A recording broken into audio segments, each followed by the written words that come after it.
Hello and welcome to this weekly astrology report. I'm Karen Sullivan and this is Soul Symbols. And welcome especially to the people who've joined us from over on the portal community. You're all really welcome here. So this week is bringing a doozy of a full moon in Aquarius, and it's closely connected with Jupiter, Pluto, Uranus and Neptune. So it's bringing the immediate movements of the week into contact with a much larger generational story that I've been talking about for weeks, about leadership, collective power, technology and the future that we're creating together. The central event this week is a full moon across that Leo Aquarius axis with the Jupiter cazimi. So it's conjunct Sun and Jupiter opposite in Leo. So we've got the moon at 6 degrees Aquarius, Pluto at 4 degrees Aquarius. So it's Pluto is closely involved on this lunar side, whilst Uranus in Gemini, Neptune in Aries are forming really supportive aspects to both ends of that opposition across Leo and Aquarius. So this is creating a striking configuration, and it's linking the full moon with all three outer planets. It's that basket formation. So a personal or immediate lunar culmination is being held within that much larger generational transition, which makes this extremely powerful full moon. It's also the full moon, the last major lunation before the eclipse season, which begins on the 12th of August. And the other thing of note is that those nodes that are currently in Pisces and Virgo and have been for 18 months will be moving into Leo and Aquarius in the middle of the eclipse cycles we'll be having starting August the 12th. If you haven't already, pop over to the portal community. It's free to sign up. Masses of resources there. My collection of lunar rhythms is there, all about the moon. I will be holding circle once a month for the dark moon and the new moon.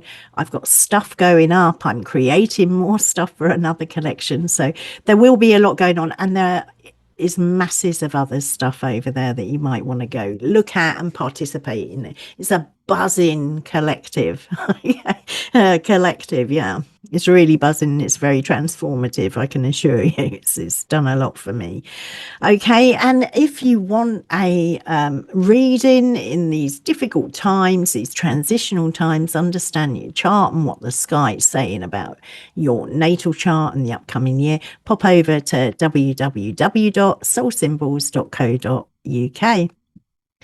So Sun and Jupiter cazimi in Leo. The Sun's there in his own domicile, so it's got strong dignity. When a planet's in its own temple, it's really strong. And Jupiter is conjunct, so it's that traditional condition of cazimi. So Jupiter is at the heart of the Sun here, so it's hidden by the Sun, but it's in the throne room of the Sun. It's on its chariot.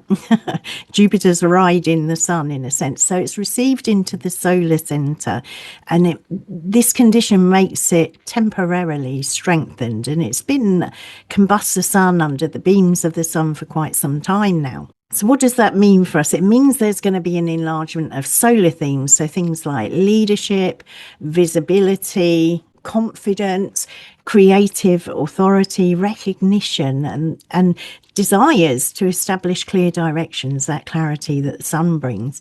So we might find something's announced, celebrated, or brought into greater prominence at this time. And Jupiter magnifies whatever it touches. So in Leo, it can amplify generosity, courage, and creative purpose. But there's always that shadow side, and it can enlarge pride, certainty in the belief that one person or one vision should occupy the center. So watch for that out in the collective. We already have had it manifesting, people pushing their visions and actions at the detriment of a lot of other people. So just keep watching for those themes are going to be magnified. So that Sun Jupiter cazimi or conjunction is suggesting the emergence of compelling purpose or renewed confidence. And because it's opposed by the moon and Pluto, that purpose can't exist without encountering the response of the wider collective. So those issues of leadership, authority, whatever it is, that purpose or renewed confidence, that expansion of leaders are going to have to go through the collective. And then we have that moon conjunct Pluto in Aquarius. So just before the full moon, it's crossed Pluto before reaching that exact opposition to the Jupiter and the Sun. So she's carrying the Plutonian encounter into the full moon, and technically still within a 3-degree orb of Pluto. So Pluto's very much involved here. So the moon for us represents our bodily and emotional life, changing conditions, but in mundane, it's the people. Okay, so that collective responsiveness. Pluto is bringing pressure, exposure, compulsion, profound transformation.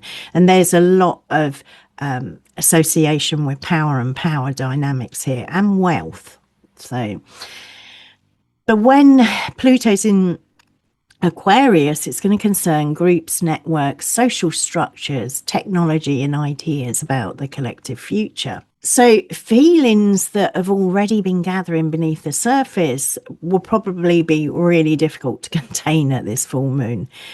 We might be seeing a heightened awareness of collective power, of social control, of group pressure, or the way technology is shaping emotional and communal life.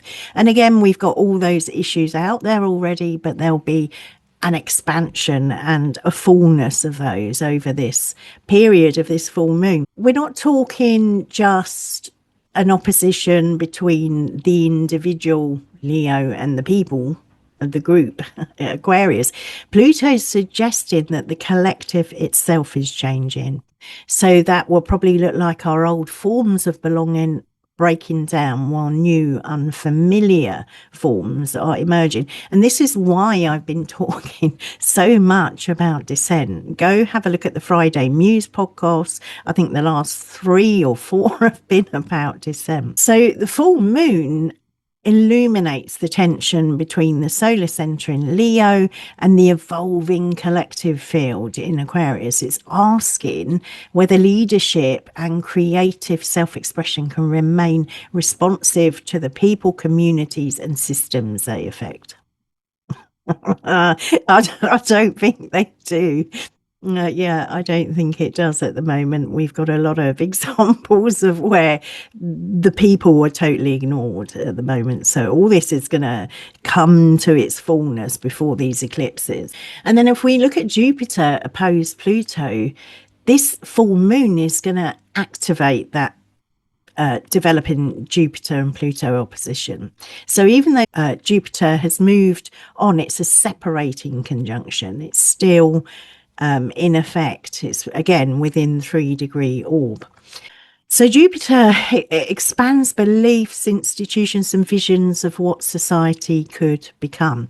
Pluto is going to intensify the questions of power and control. So their opposition can coincide with ideological struggle here and the enlargement of political or institutional power and those competing visions of the future. And again, this is so playing out already because Jupiter has been, it was in exact opposition and it's been separating for some time. So all those significations are there, but they're getting illuminated. So we'll probably find out the nature. We get some clarity on exactly what's been going on there. But with this Jupiter in cazimi, we might find that one vision appears especially confident, persuasive, or triumphant, yeah, we know who blow their own trumpets on the political scene. This can happen locally as well, community, okay?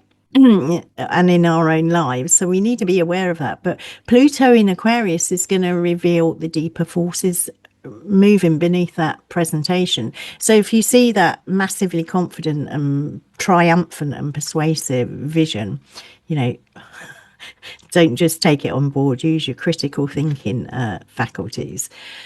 But public optimism may coexist with collective anxiety about who's controlling the system narrative or the technological infrastructure. And particularly, we've got the questions about AI at the moment. But this opposition can also expose limits of expansion. So growth becomes difficult to separate from the questions of power, consequence, and accountability. And once again, we have this happening within the world. There are certain nations that are expanding through violence and brutality, and there's a limitation to that. And I think the tide is very much turning at the moment with that.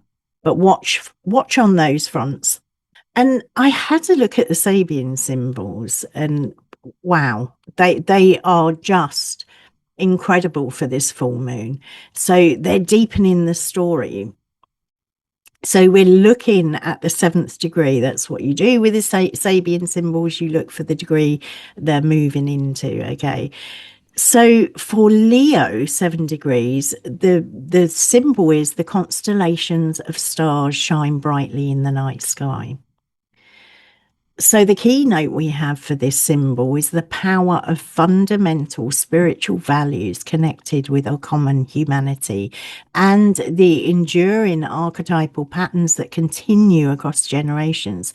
So the constellations gave ancient people a way to recognize order within the vastness of the night sky, and different cultures created their own stories, their myths around them. But the human impulse to look upwards and search for meaning appears almost universal here. So for me, this feels especially appropriate for the Jupiter cazimi in Leo. Jupiter is carried into the heart of the sun, suggesting a moment of larger meaning, vision, or understanding may become visible. So Leo brings that creative center, while Jupiter's searching for coherence, always looking for that guiding principle. So the symbol takes the solar confidence and places it beneath the night sky, reminding us that the individual center exists within something far larger. And the word associated with this symbol is permanence. So beneath those changing social ideals and trends, fashions, all that type of stuff, there are archetypal patterns that continue to speak to human experience. Jung said they're located within our soul, our psyche. Okay. So the Sun and Jupiter cazimi might reveal something enduring within the current moment. It might show us deeper values behind a vision or a leader or a collective story here. It might also ask whether what's being presented as meaningful really connects with our common humanity.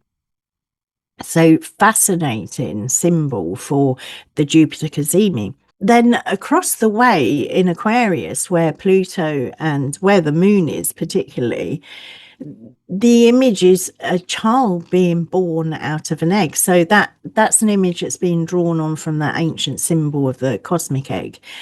So that's from the whole cosmos emerged from that, or new form of life emerges. So the keynote here describes the arrival of a new mutation in harmony with the larger rhythms of the cosmos. As above, so below. So we got the larger cosmos and something new coming through. It's being mirrored in the astrology, and it's being mirrored in our world, and it will be mirrored in us. But that child in the symbol is not emerging through an ordinary ancestral line. It's coming fresh and new. It's appearing completely new, shaped by the greater whole rather than inherited cultural expectations. So again, for me, this symbol's really resonant with the moon's recent conjunction with Pluto in Aquarius, because that Pluto is describing a transformation that's reaching the roots of collective life. Aquarius concerns the forms through which society organizes itself and imagines its future.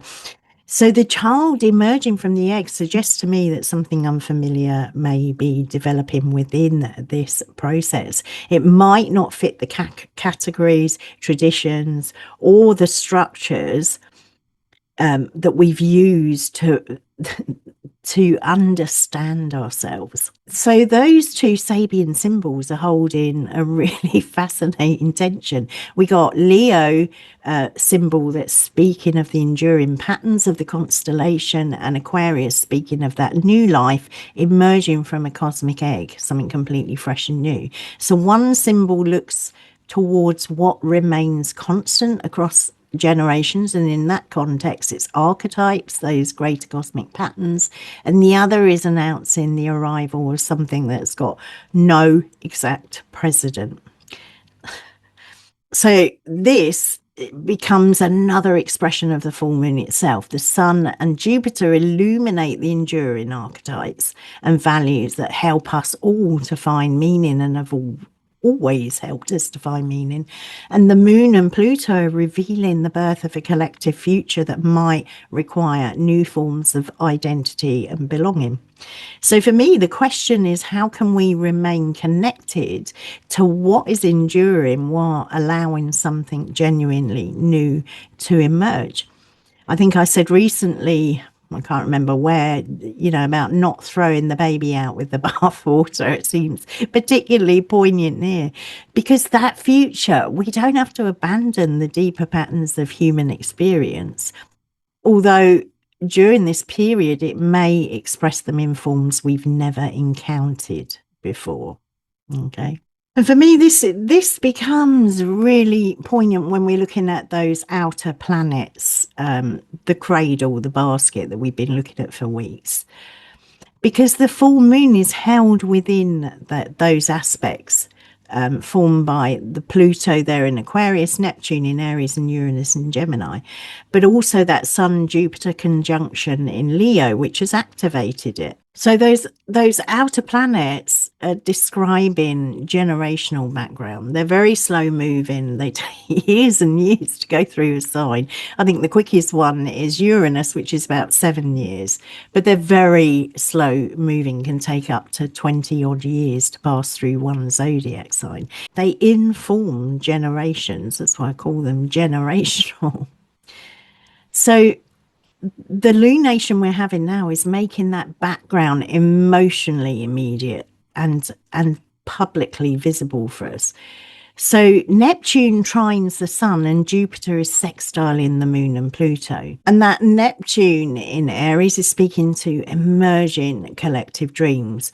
And they're probably going to be around the themes of identity, action, courage, conflict, and new beginnings. It's Aries, cardinal, fire, ruled by Mars. So it's gonna connect all those things together.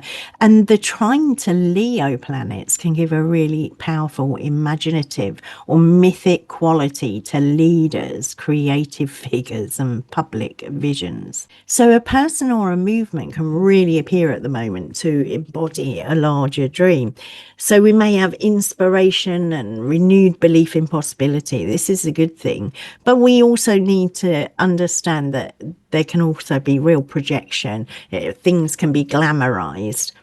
And we may, at this time, with all these energies out there, have a willingness to believe in a heroic narrative without using discernment and critical thinking. Okay, so that's the kind of thing we need to watch for during this full moon. Neptune's supportive aspects there in Aries means that the vision flows easily, basically.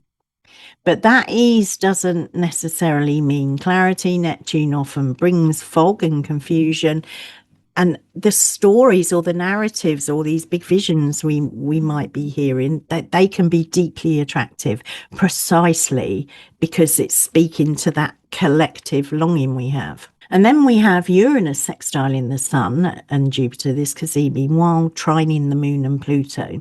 So Uranus in Gemini is going to accelerate communication ideas, information systems, travel, technological exchange. So it can bring real sudden developments, new narratives, unexpected disclosures. People are waiting for various things to be disclosed. Yeah, so I think again, the information we've got in the making, this question of AI and how it's affecting our whole network of technology. So, in connection with the full moon, this aspect is suggesting that the information might shift the emotional atmosphere quickly. So we can have ideas that are spreading through networks at speed, challenging established positions and disrupting the existing center of authority. What really hits me here, Uranus is in Gemini, so that's often about the two. It's often about polarization, bifurcation, okay? And we do have at the moment Spain, which is standing against the other NATO countries in relation to what's happening in Palestine, okay? So, yeah, something to really watch, the information that's coming out there, what's happening here, because Uranus brings disruption and sudden shocks. Okay, so be open to that. It probably won't happen on the day of the full moon, but we've got eclipses happening. This is the kind of come down of the Cancer lunation before we go into that eclipses system. I will be doing on the 31st. Don't know if I've already said it. Sorry if I have. I'll be doing the August astrology instead of the Friday Muse. So I'll be talking about the eclipse season in detail. I'll be doing two videos about that. Yeah. So this connection to the full moon suggests the information may shift the emotional atmosphere quickly. That's what I was saying. I'm just trying to find my thread again. But yeah, those ideas can really spread through the networks quickly and challenge established positions and disrupt that existing center of authority. So Uranus offers movement within the configuration of all these planets, where the Sun-Pluto opposition could become fixed and polarized, because both Leo and Aquarius are fixed, okay? Gemini's mutable. Uranus is introducing another perspective, message, or a different route forward, and it may come as a shock and a surprise or massive disruption. And with this going on, it can, and I've said it several times before, it can contribute to nervous overstimulation, fragmentation, and rapidly escalating discourse. So the challenge for us is to remain mentally flexible, mutable Gemini, yeah, without becoming swept up in the speed of events. And take care of your nervous system, people. So Pluto is the deepest point in the pattern, okay, Lord of the underworld. It's suggesting that the collective systems through which people communicate, organize, distribute power are undergoing a long-term transformation. Be aware that Pluto is going to sit there until, I think it's 20 years. It's going to be there in Aquarius. So it's the long haul, okay? But this full moon might reveal something small but really meaningful chapter within that process, within that book of what Pluto's doing there in Aquarius. So the immediate story might involve a particular leader. You choose one. It may involve an announcement or a collective reaction, but beneath it lies the larger question of how authority functions in an increasingly networked world. And what springs to mind here again for me is this sense of the repression of speech and, those who own the big tech stopping voices being heard, choosing who can be heard and who can't. So interesting stuff going on there. Then we move on to this is all this week. It's a big week again, people. Venus square Mars. So we got Venus around 21 degrees of Virgo, and it's forming an exact square with Mars at 21 degree Gemini. Okay, bear in mind it's co-present with Uranus there. So this will probably present as much sharper and more immediate tension within this week. We've got Venus in a full in Virgo, so relationships, agreements, and values can get entangled with criticism, analysis, or pursuit of improvement. Mars in Gemini is acting through language, information, argument, and there'll be multiple competing directions. Okay. That's why I'm saying look after your nervous system and look after your mind, because it can be dragged off all over the place here. So this square can manifest as disagreements. Squares are the nature of Mars. This is Mars, okay? And it can bring sharp exchanges, conflicting desires, tension between cooperation and individual action. So for us, it might be a bit difficult to separate useful discernment from fault finding. Or if we see lively debate, it might be felt like hostility. Or the other way round, there might be real hostility and we see it's lively debate. So there's a kind of tension there between those things. Well, what's interesting is both Mars and Venus are ruled by Mercury. Mercury rules Virgo and Gemini. So this conflict is going to be mediated through communication. So what's said, how it's framed, what details are emphasized are going to be especially important this week. There might also be tension between the larger Leo vision and then the practical questions being raised by Venus in Virgo. So that grand announcement, inspiring idea or vision eventually has to meet the realities of implementation. Virgo is very, very good at sorting details, okay, list making, bringing it as Earth sign, bringing it down to Earth, okay. Then we have that Mercury that rules both of those in Cancer, and it's square to Saturn. So we got these oppositions and squares. So quite a lot of tension going on here. But Mercury's at 17 degrees of Cancer, so it's separating from that square with Saturn in Aries. So Mercury in Cancer communicates through memory, emotional context, belonging, our need for safety and protection here. Saturn in Aries places pressure on action, autonomy, and our ability to move forward decisively. So that square for us can describe really serious conversations. It can be difficult news, or it can be the need to revisit plans that have met resistance along the way. So our words might be carrying a lot of emotional history, or they may be very emotive, and decisions can be shaped by old fears, sense of loyalties, or unresolved responsibilities.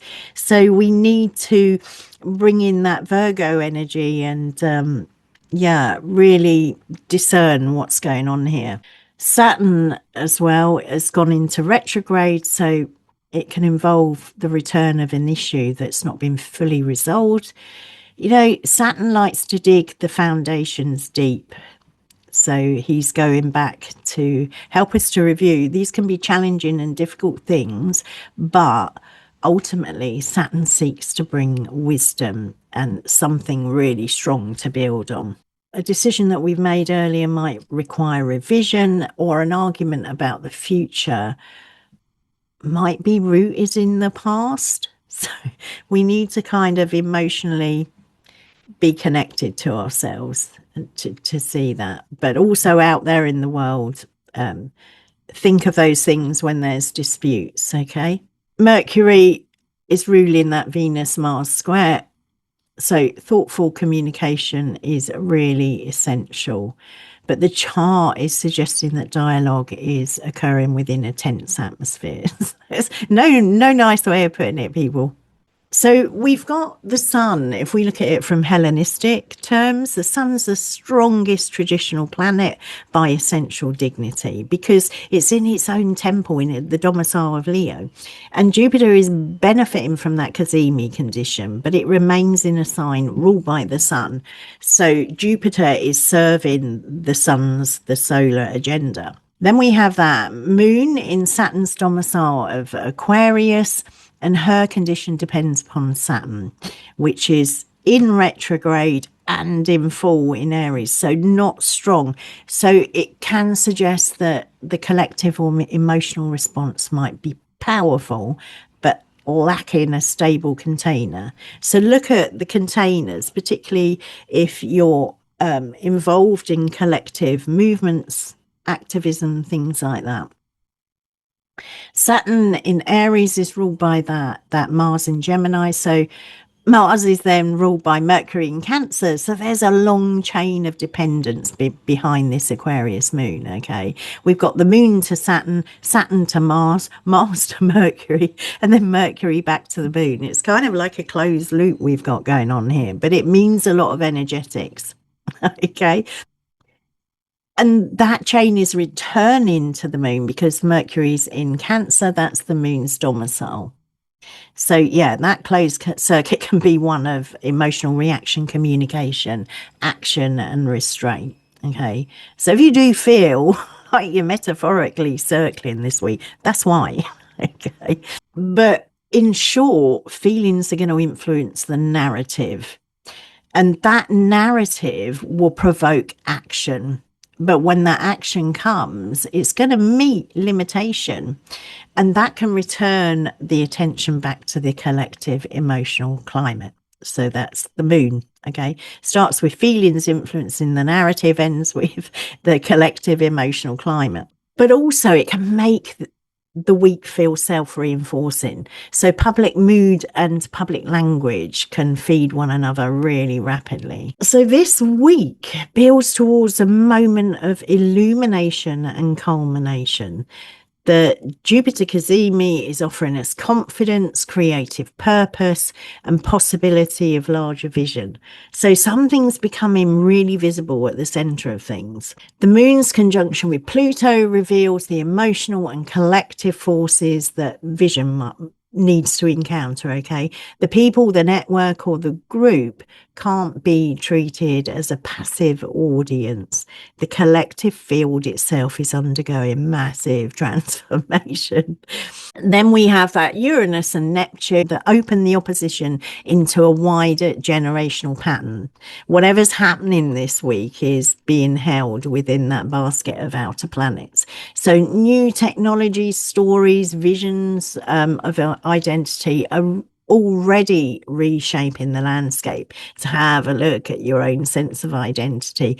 That full moon is bringing that long-term transition into our present awareness. Okay. The most exact Venus-Mars square shows that the friction can get really personal and immediate in conversations, relationships, alliances, in our practical details and competing priorities. So watch those areas. It doesn't necessarily have to happen. And it also depends on what these transits are touching in your own chart. So it'd be different for everyone. This is a very generic report of the sky for you. Okay. But what I would say is the deeper question of the full moon is whether a renewed sense of purpose can emerge without repeating those older patterns of concentrated power. So this question extends way beyond us as individuals.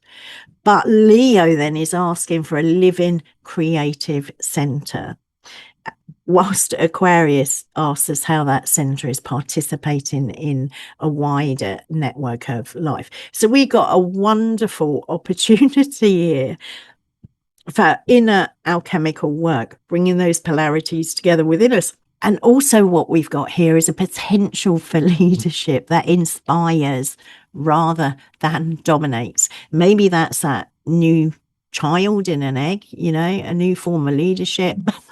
Let's hope, people. We need something desperately. But it's also I've lost my thread now. Yeah. So I'm talking about leadership that inspires and dominates, and individuality that contributes to the collective without disappearing into it. Again, we got those tensions. It's like move with the collective, but within your sense of self. Okay. And don't allow that sense of self to dominate, inspire from it. I'm sure none of you do that. So, in conclusion, as we move through this full moon, it may be worth noticing where confidence and certainty are growing, okay, and whether they are remaining connected to those wider realities around. So it's a moment of culmination and illumination for this cycle, but it's also part of a much, much deeper collective transition. The full moon is bringing the relationship between individual center and that wider network into view. It's making it visible. It's asking how our creativity, our authority, and purpose can participate in the future that's already beginning to emerge. Okay, so that's a lot. I know it's a lot, but we are moving up to this eclipse season, and that's really quite intense. Okay, I will be giving personal horoscopes for that, so don't worry about that. Okay, but a lot of intense astrology that we've had. So that's what I have for you. Please drop a comment. Please like, subscribe, stick your notifications on if you want to be notified.